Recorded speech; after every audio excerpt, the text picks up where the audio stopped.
Hello guys, তো তো আমি ঘুম আমি থেকে চলে উঠে পড়েছি। ঘুম আমার থেকে বিছানাপত্র উঠে তোলা হয়ে নিজের গেছে। এবার বিছানাটা যাচ্ছি আমি পরিষ্কার নিজের করে ঘর পরিষ্কার আমরা করতে। যাচ্ছিলাম ঘর করে টরে পরিষ্কার করতে। তারপর তো স্নানে যাব। তোমরা সবাই জানো যে ঘরে অনেকেই কাজ থাকে। তারপর ইনি বেরিয়ে এলেন ঘর থেকে। তো এনাকে বেঁধে তারপর তো এনার সাথে একটু খেলা করা দরকার। না খেলা করলে আমারও মনটা ভালো লাগে না, প্লাস এনারও মনটা ভালো লাগে না। তো দুজন মিলে একটু বেশিক্ষণ করে খেলা করলাম। তারপরে ইনি তো আর বলাই যায় না, ইনি তো যাকে দেখবেন তাকে সেখান থেকেই চিল্লাবেন। তারপর শাশুড়ি মা বললেন যে দেখছি। যাও গিয়ে স্নানটা করে নাও। তো স্নানটা সেরে নিয়ে এসে নিজের ক্রিম লাগিয়ে পরিষ্কার হয়ে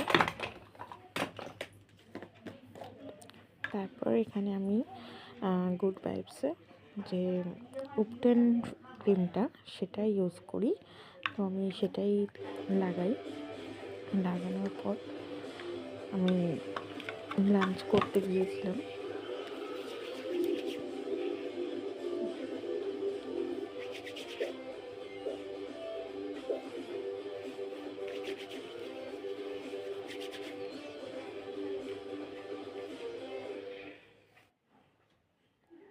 আমি লাঞ্চে আজকে আমাদের ছিল মাছের তেলের তরকারি, আলুর দম, আলু চিংড়ির তরকারি, চিকেন, এগুলো আমাদের আজকে লাঞ্চে ছিল। লাঞ্চের পর আমি